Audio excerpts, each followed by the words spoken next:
అడ్లూరు లక్ష్మణ్ గారికి నేను ఆదేశాలు ఇస్తున్నా. అదేవిధంగా special chief secretary Savyasachi Ghosh గారికి నేను ఆదేశాలు ఇస్తున్నా.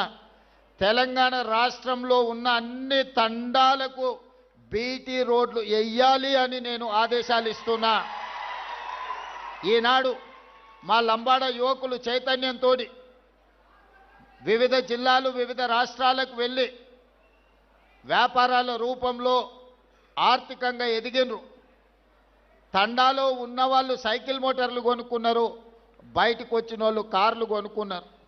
సొంత ఊరికి వెళ్ళాలి అని అంటే వాళ్ళ తండాకి వెళ్ళాలి, తండలో ఉండే వాళ్ళ దాయాదులను కలవాలి అని అంటే వాళ్ళు కొనుక్కున్న సైకిల్ మోటార్ అయినా కార్ అయినా ఆ తండాలకు వెళ్ళలేని పరిస్థితి. వాళ్ళు బయట ఎంత గొప్పగా రాణించినా సొంత ఊరికెళ్ళి సొంత వాళ్ళని కలవాలనుకున్నప్పుడు రహదారులు లేని పరిస్థితి ఈరోజు మన రాష్ట్రంలో ఉంది. అందుకే స్పష్టమైన ప్రణాళికతోని నేను చీఫ్ సెక్రటరీ గారికి ఇన్స్ట్రక్షన్స్ ఇస్తున్నా.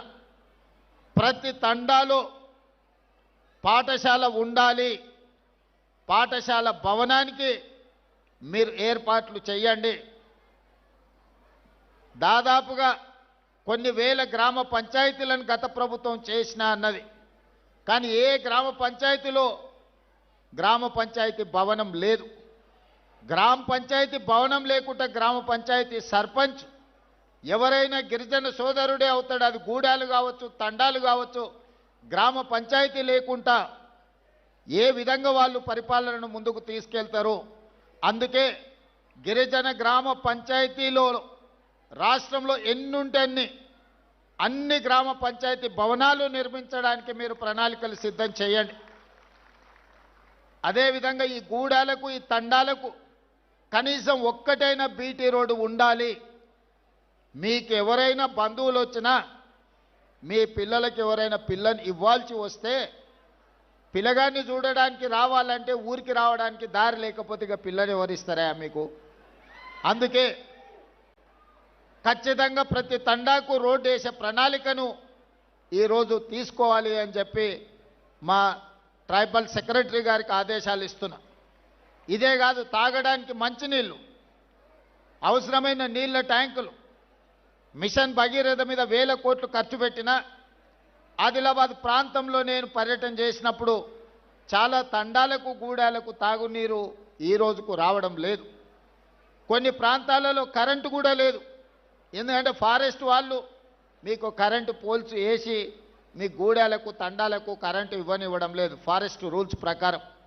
అందుకే అన్ని తండాలలో గూడాలలో కరెంటు లైన్లు వేయడానికి ఎక్కడైతే ఇబ్బంది ఉందో కంప్లీట్గా సోలార్ ద్వారా మీకు కరెంటు ఇచ్చి మీ వ్యవసాయ పంపు సెట్లు, సోలార్ పంపు సెట్లు ఇచ్చి మీరు వ్యవసాయం చేసుకోవడానికి అన్ని రకాల ప్రణాళికలను ఈరోజు సిద్ధం చేస్తున్నాం. ముఖ్యంగా పైలట్ ప్రాజెక్టు కింద ఈరోజు అచ్చంపేట శాసనసభ నియోజకవర్గాన్ని మొత్తం తీసుకున్నాం.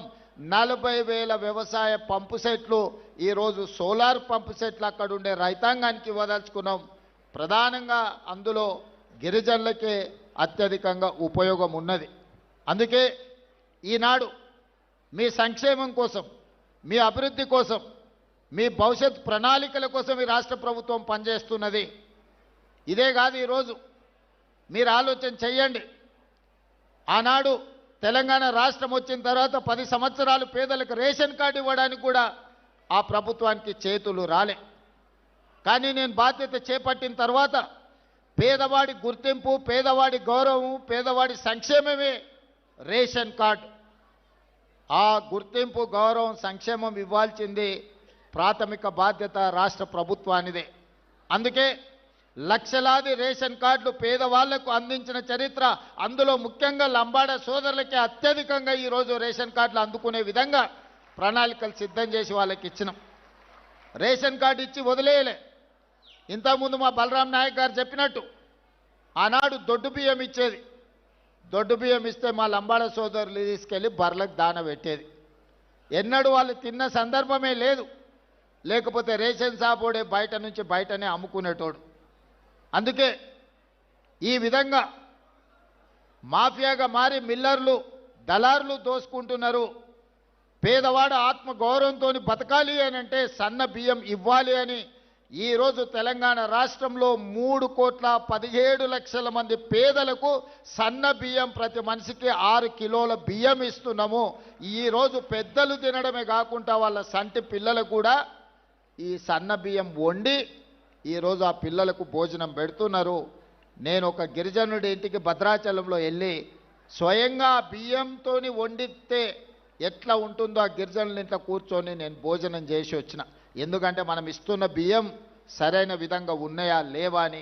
ఈడ ఇంతమంది మా గిరిజన సోదరులు ఉన్నారు, 90% మీకు అందరికీ సన్న బియ్యం వస్తున్నాయని నేను భావిస్తున్నా. ఈరోజు అందరూ సన్న బియ్యం తింటున్నారు. దీనివల్ల 2 ప్రయోజనాలు. రాష్ట్ర ప్రభుత్వం మీకు సన్న బియ్యం ఇవ్వడం వల్ల సన్న బియ్యం రావడమే కాదు, అంతకుముందు సన్న బియ్యం 60 రూపాయల కేజీ ఉండే మార్కెట్లో ఇవాళ 45 రూపాయలకు తగ్గింది. ఎవరైనా కొనుక్కోవాలన్నా కూడా ధర తగ్గి ఈరోజు పేదలకు సన్న బియ్యం కూడా అందుబాటులోకి వచ్చినాయి. ఇదే కాదు, వ్యవసాయ భూములు ఉన్న వాళ్ళకు ఉచిత కరెంట్ ఇచ్చినాం. నేను పాదయాత్రకు పోయినప్పుడు పేదలు మా దగ్గరకు వచ్చారు. పట్టణ ప్రాంతాలలో ఉన్న పేదలు నా దగ్గరకు వచ్చి చెప్పినారు, భూమి ఉన్నవాడికే ఉచిత కరెంట్ ఇస్తున్నావు, మరి మేము పేదవాళ్ళం మా ఇంటికి బిల్లులు కడుతున్నాం కదా అని. అందుకే ఈనాడు పేదవాడికి కూడా 200 యూనిట్లు ఉచిత కరెంటు ఇవ్వాలి అని ఈరోజు రాష్ట్ర ప్రభుత్వం తీసుకొని 2 సంవత్సరాల నుంచి అమలు చేస్తే 51 లక్షల పేదల కుటుంబాలు ఈరోజు 200 యూనిట్ల ఉచిత విద్యుత్తును ఈరోజు వాడుకుంటున్నాయి. ఇక్కడున్న చాలామంది గిరిజన కుటుంబాలు, లంబాడ కుటుంబాలు, దళిత కుటుంబాలు ఈరోజు 200 యూనిట్ల ఉచిత విద్యుత్తును గ్రామాలలోనే కాదు పట్టణాలలో కూడా ఇవాళ మీ కరెంటు బిల్లులు మిగులుతున్నాయి. ఈరోజు ఈ విధంగా పేదలకు, ముఖ్యంగా మా ఆడపడుచులకు, గతంలో అమ్మగారింటికి వెళ్ళాలన్నా, అమ్మవారిని దర్శించుకోవాలన్నా ఇంటాయనను లేకపోతే కన్న కొడుకు దగ్గర చేయి ఆపే పరిస్థితి. వాళ్ళు దసరా పండుగకు అడిగితే ఉగాదికి వదిలే ఏం తొందర ఉంది, ఏం మునిగిపోతుంది అని అంటే బాధపడేటోళ్ళు. అరే అమ్మని చూసొద్దామంటే బస్ కిరాయి లేని పరిస్థితులు అని. కానీ ఇవాళ ఈ 2 సంవత్సరాల డిసెంబర్ 9, 2023 నాడు మొదలుపెట్టినాం. 2 సంవత్సరాల 2 నెలలు పూర్తయింది. 9,000 కోట్ల రూపాయలు ఈరోజు ఆడపడుచులకు ఆర్టీసీలో ఉచిత బస్సు ప్రయాణానికి రాష్ట్ర ప్రభుత్వం ఖర్చు పెట్టింది. ఇక్కడ ఉన్న మా ఆడపడుచులందరూ, మీరు ఉద్యోగులు కావచ్చు, విద్యార్థులు కావచ్చు, లేదా సామాన్యమైన మహిళా గృహిణులు కావచ్చు, ఎక్కడైనా ఎప్పుడైనా ఎవరైనా ₹1 బస్ కిరాయి మిమ్మల్ని అడిగినరా? ప్రారంభించిన రోజు నేను చెప్పిన, నేను ఎక్కడికో వెళ్తే ఒక అక్క వచ్చి అయ్యా బస్ ఎక్కితే కిరాయి అడిగితే ఏం చేయాలని. ఏం లేదమ్మా, నా ఫోటో జేబులో పెట్టుకో, సూపి మా తమ్ముడు పట్నంలో ఉంటాడు, కిరాయి పైసలు ఆయన ఇస్తాడు తెచ్చుకోపో అని. ఏడ కూడా మీరు చెయ్యి అడ్డం పెట్టే బస్సు ఆపుతున్నారు, మీ దిగుతున్న కాడ దించుతున్నారు. ఇవాళ కొన్ని కోట్లాది ప్రయాణాలు మా ఆడపడుచులు ఈరోజు ఉచితంగా బస్సు ప్రయాణం చేస్తున్నారు. ఇదేగా స్వయం సహాయక సంఘాలతోటి ఈరోజు మీరు బస్సులో ఉచిత ప్రయాణమే కాదు, ఈ సంఘాలకు 1000 బస్సులు ఇచ్చి మీరే ఆర్టీసీకి బస్సులను పెట్టేటట్టు ఆర్టీసీ యజమానులను ఆడపడుచులను చేసినాము. సహాయక సంఘాలలో ఉన్న మహిళలకు ఈరోజు ఉపయోగమైంది. సోలార్ బిజినెస్ అంటే, సోలార్ విద్యుత్ ఉత్పత్తి అంటే ఒకప్పుడు అదానీ అంబానీల గురించి చర్చించేది.